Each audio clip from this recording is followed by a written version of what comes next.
Hi dear friends, ഇന്ന് നമുക്ക് പച്ചപ്പയറും കേബേജും കൊണ്ടൊരു ഉപ്പേരി തയ്യാറാക്കാം. വളരെ രുചികരമായ ഒരു ഉപ്പേരിയാണ്. റെസിപ്പി കണ്ടതിന് ശേഷം ഒന്ന് തയ്യാറാക്കി നോക്കൂ. എന്നിട്ട് ഫീഡ്ബാക്ക് അറിയിക്കാൻ മറക്കരുത് കേട്ടോ. കേബേജ് ഇതുപോലെ നന്നായിട്ട് വളരെ കനം കുറച്ച് അരിഞ്ഞെടുക്കാം. ഒരു കഷ്ണം കേബേജ് മതി.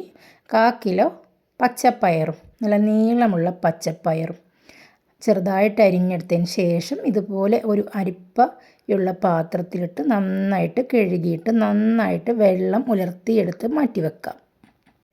ഇനി നമുക്ക് ഉപ്പേരി തയ്യാറാക്കാനായിട്ടുള്ള പാൻ അടുപ്പിലേക്ക് വെച്ച് കൊടുക്കാം. നന്നായിട്ട് ചൂടായി വരുന്ന സമയത്ത് ഇതിലേക്ക് നമുക്ക് വെളിച്ചെണ്ണ ഒഴിച്ച് കൊടുക്കാം. വെളിച്ചെണ്ണയാണ് കേട്ടോ നല്ല ടേസ്റ്റ് ഉണ്ടാവുക. അതുകൊണ്ട് വെളിച്ചെണ്ണയാണ് ഞാനിവിടെ ഒഴിച്ച് കൊടുത്തിരിക്കുന്നത്. ചൂടായി കഴിഞ്ഞാൽ കടുകിട്ട് പൊട്ടിച്ച് കൊടുക്കാം നമുക്ക്. ഇനി ഇതിലേക്ക് ഒരു ചെറിയ സവാള വളരെ കനം കുറച്ചരിഞ്ഞതാണ് കേട്ടോ ചേർത്ത് കൊടുത്തിരിക്കുന്നത്. പിന്നെ ഒരു 6 പച്ചമുളക് നടു കീറിയതും കുറച്ച് വെളുത്തുള്ളി അല്ലിയും നടു പൊളിച്ചിട്ട് കൊടുത്തിരിക്കുകയാണ്. അതുപോലെ തന്നെ കുറച്ച് കറിവേപ്പിലയും. ഇതെല്ലാം കൂടി നമുക്കൊന്ന് മിക്സാക്കി കൊടുക്കാം. ഇനി നമുക്ക് വെളുത്തുള്ളിയുടെയും പച്ചമുളകിൻ്റെയും സവാളയുടെയും പച്ചമണം മാറി നന്നായിട്ടൊന്ന് വാടി വരണം.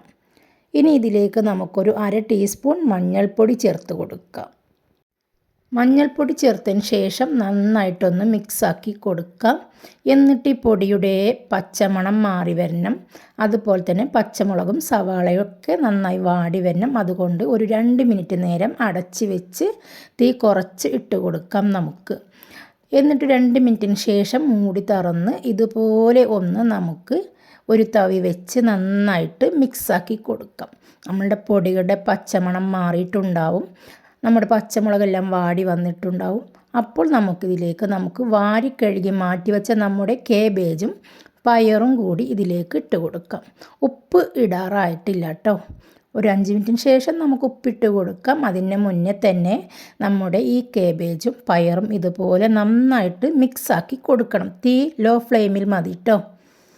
എന്നിട്ട് നന്നായിട്ട് മിക്സാക്കിയാൽ അടച്ച് വെക്കുക. ഒരു 5 മിനിറ്റ് നേരം അടച്ച് വെക്കണം. 5 മിനിറ്റിന് ശേഷം ഈ കേബേജും പയറൊക്കെ ഒന്ന് ഒതുങ്ങിയിട്ടുണ്ടാകും. ആ സമയത്ത് നന്നായിട്ടൊന്ന് ഇളക്കി കൊടുക്കാം. എല്ലാ ഭാഗവും ഒന്ന് ഇളക്കി മറിച്ചതിന് ശേഷം വേണം ഉപ്പിട്ട് കൊടുക്കാനായിട്ട്. അങ്ങനെ നമ്മൾ എല്ലാ ഭാഗവും ഇളക്കി മറിച്ചതിന് ശേഷം ഇതിലേക്ക് ഉപ്പിട്ടിട്ട് വീണ്ടും നന്നായിട്ട് മിക്സ് ചെയ്യുക. എല്ലാ ഭാഗത്തേക്കും ഉപ്പ് എത്തുന്ന വിധത്തിൽ മിക്സാക്കി കൊടുക്കാം. എന്നിട്ട് നമുക്ക് വീണ്ടും അടച്ച് വെക്കണം. നമ്മുടെ ഈ പച്ചക്കറി ഒന്ന് വെന്ത് കിട്ടണം. ഒരു 5 മിനിറ്റ് മാത്രം അടച്ച് വെച്ചാൽ മതി. തീ മീഡിയം ഫ്ലെയിമിലേക്ക് മാറ്റി കൊടുക്കാം. അങ്ങനെ വേണം കേട്ടോ. തീ മീഡിയം ഫ്ലെയിമിലേക്ക് മാറ്റിയിട്ട് വേണം നമ്മുടെ ഈ കേബേജും പയറും ഒന്ന് വെന്ത് കിട്ടാനായിട്ട് അടച്ച് വെക്കാൻ.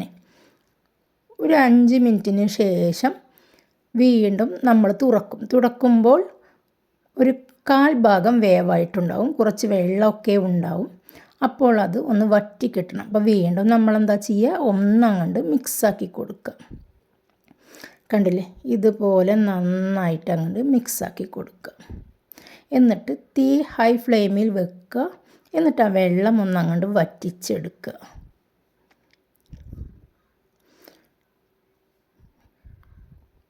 കണ്ടില്ലേ, ഇതുപോലെ തന്നെ ഒന്നുകൊണ്ട് ചെയ്തെടുത്താൽ മതി കേട്ടോ. നമ്മുടെ ഉപ്പേരി ഇവിടെ റെഡിയായി കഴിഞ്ഞു. അപ്പോൾ നിങ്ങൾക്ക് ഈ വീഡിയോ ഇഷ്ടമായാൽ ലൈക്ക് ചെയ്യുക, ഷെയർ ചെയ്യുക, കമൻറ്റ് ചെയ്യുക, സബ് ചെയ്യുക. ഓക്കെ, അടുത്ത വീഡിയോയുമായിട്ട് വീണ്ടും കാണാം.